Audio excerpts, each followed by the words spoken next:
खुलुमबाय बड'लेट आपडेट चेनेलाव नोंथांमोनखौ बयखौबो बरायबाय।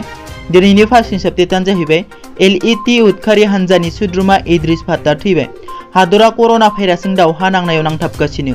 बेनि खाबुखौ लानानै पाकिस्ताननि उदखारिफ्रा भारताव हाबफैनानै जेंना सोमजिहोनो नाजागासिनो।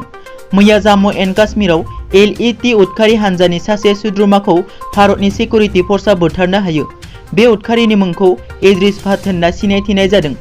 मिथिनाय बादिब्ला इद्रिस भाटआ थांनाय 2018 मायथाइयाव वाघा बर्डारखौ बारलांनानै पाकिस्तानाव थांदोंमोन। मख'नो गोनांदि बिनि सिगां भारतनि सिकिउरिटि फर्सआ मैया श्रीनगरनि नौगाम सेक्टराव सानै उदखारिखौ बुथारो। नैथियाव दङ फावखुंगुर अमिताभ बच्चन आरो बिनि फिसाज्ला अभिषेक बच्चननि देहायाव कर'ना पजिटिभ मोनदों। कर'ना भाइरासआ सानसेनि उनाव सानसे गिख्रंथाव महर लागासिनो दं। गोजौ थाखोनि मानसिफोरनि देहायावबो बारदेरगासिनो। थिग बेबादिनो बलिउडनि फावखुंगुर अमिताभ बच्चन आरो बिनि फिसाज्ला फावखुंगुर अभिषेक बच्चननि देहायाव मैया कर'ना पजिटिभ मोनदों। बे खौरांखौ गिबियाव अमिताभ बच्चना टुइट खालामनानै फोसावो, जायनि उनाव बिनि फिसाज्ला अभिषेक बच्चनाबो मोनसे टुइटनि गेजेरजों फोसावो। मिथिनाय बादिब्ला अमिताभ बच्चना हां लानायाव असुबिदा जानायाव बिथांखौ कर'नानि आनजाद नायो, जायनि रिजाल्टआ पजिटिभ फैयो आरो बिफा फिसाज्ला सानैखौबो फाहामथायनि थाखाय मुम्बाइनि नानावती देहा फाहामसालियाव थिसननाय जायो।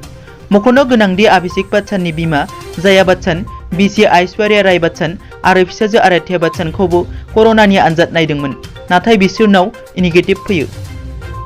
थामथियाव दङ गुवाहाटी नोगोरमायाव 7 साननि थाखाय लकडाउनखौ बारायबावबाय। कर'ना भाइरासनि थासारिया रायजोआव सानफा एफा गिख्रंथाव महर लागासिनो। गुवाहाटी नोगोरमायाव सानसेनि उनाव सानसे कर'ना पजिटिभ केसेस मोननायजों लोगोसे कर'नाजों गाग्लोबजानानै थैनाय सुबुंनि अनजिमाया बांबोगासिनो।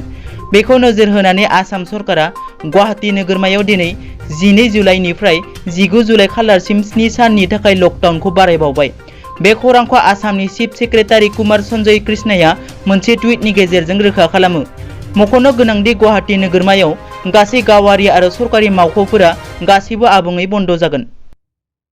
ब्रैथियाव दङ धेमाजि जिल्लायाव दैबानाजों गोबां न' बां लोमसाव जादों। आसामाव कर'नाजों लोगोसे दैबानाजोंबो जुजिनांगासिनो दं।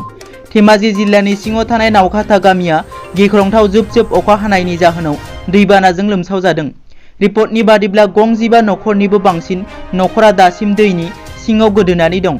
ओनसोलनि मानसिफ्रा फोरमायनाय बादिब्ला बोसोरफ्रोमबो आबाद, न' बां, लामा, फरायसालि आरो मोसौ मोसाफोरखौ आलाय सिलाय जानाङो। मिथिनाय बादिब्ला बे ओनसोलाव दासान्दि 300निबो बांसिन नखरा दैबाना जानानै खैफोदाव दं। बाथियाव दङ प्रमद बर'आ बुंदों रन्जन दैमारिखौ सरकारा मोजाङै फाहामथाय होनो नांगौ।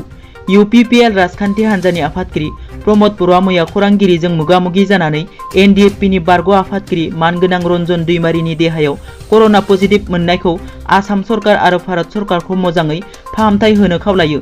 बिथां प्रमद बर'आ बुङोदि बेखौ खोनानानै जों जोबोद दुखु मोनदों।